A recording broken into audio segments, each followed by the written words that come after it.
नमस्कार। गायत्री खाना खजाना के आपण मानक अनेक अनेक स्वागत। आज हेल्दी एंड टेस्टी रेसिपीटी बनामा गुआर सेमी और आलूर बेसर बनामा। एबे बनाबार प्रोसेस के जिमा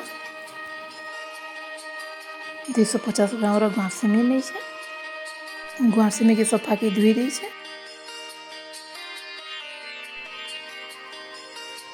धुई सारा पर गुआर सेमीर दुई साइड रू टिके काटी दी छे आ मझी रू 2 खंड लेखा कर दी छे। अधा लोग गुआर सेमी भी कहसन आ अधा लोग जल सेमी भी कहसन। एटाके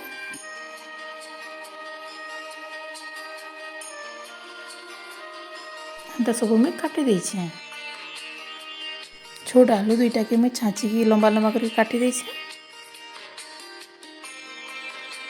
आलू के बेसी बड़ नहीं करूँ, पतला पतला करके काटमा। देखो गुआर सेमी के एंता रखमा और आलूर पीस के भी एंता रखमा। बेसी मोटा नहीं कि बेसी पतला नहीं करूँ। ए गैस रे गोटे कढ़ाई बसई देमा। कढ़ाई रे गोटे ग्लास पानी दे देमा। छोट चामच रे हल्दी गोटे चामच दे देमा। लुण गोटे चामच दे देमा। हमर हल्दी लुण पानी फुटी गला परे काटिकी रखिथिबा गुआर सेमी और आलू के दे देमा। से मिसे देकी सिझबार लगी छाड़ी देमा। 10 मिनिट पर गुआर सेमी और आलू सिझी गला न। एबे बेसन रेडी कर देमा। गोटे बाउल रे गोटे चामच सरसों नेमा, गोटे चामच जीरा नेमा, 2टा कच्चा मिर्चा नेमा, 4-5 को लहसुन के छोड़े की नेमा, छोट खंडे अदा नेमा और सिल्लर ये सब के बाटी देमा। सिल्लर बेसर बाटले पिता नहीं लगे। बेसर आप चाहिए ग्राइंडिंग भी करें। सबूर स्मूथ पेस्ट बनेदेमा।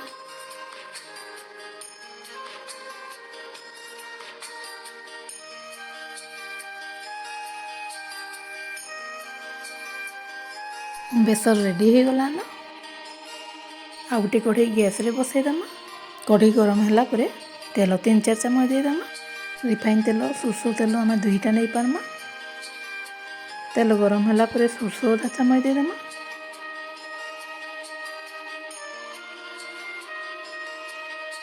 सरसों फुटी गला परे मीडियम साइज टमाटर 2टा के आम काटिकी नेमा। टमाटर बेसी भी दे पारबे। जहाँ कि अधिका खटा पसंद से अधिका टमाटर दे पारबे। आलू गुआर सेमी सिझला बेले तो आम हल्दी देथिला। एबे आउ 1/2 चामच हल्दी देमा।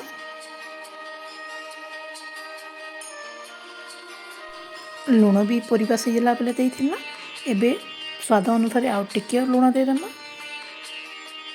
लुण देले टमाटरटा भी जल्दी सिझी जाएसी। एबे टमाटर सिझिबार लगे घाटी देमा।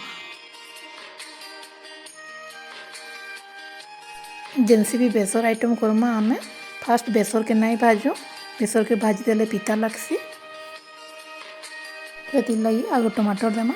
टमाटर भल से सिझी सारा पर बेसर देमा।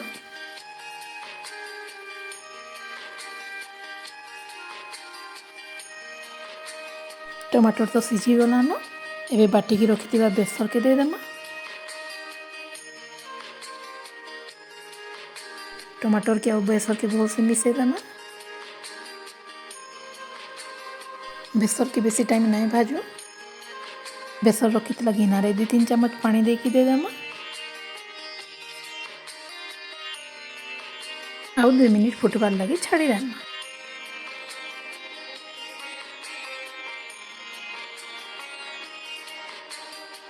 बेसर फुटी गला न। एबे सिझेकी रखिथिबा परिबा के दे देमा। परिबा के आउ बेसर के भल से मिसे देमा। आपन को जदि अधिका झोल पसंद ताहले एक्स्ट्रा पानी भी दे पारबे। आउ 10 मिनिट फुटबार लगे छाड़ी देमा। 10 मिनिट फुटी गला परे किसी धनिया पत्र के काटिकी दे देमा। गुआर सेमी आलू बेसर रेडी हो गला ना। गरम गरम बाड़ी देमा। गरम भात संगे एंता जल सेमी बेसरटा बहुत भल लगसे। एंता प्रोसेस रे बनाबे मोर वीडियो रे कमेंट रे कहबे। निश्चय भल लगवा देखिए। मोर वीडियो जदि भल लगला लाइक कमेंट शेयर तो निश्चय करबे।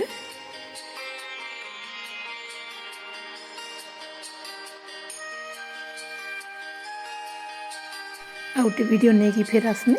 रोहुचे बाय।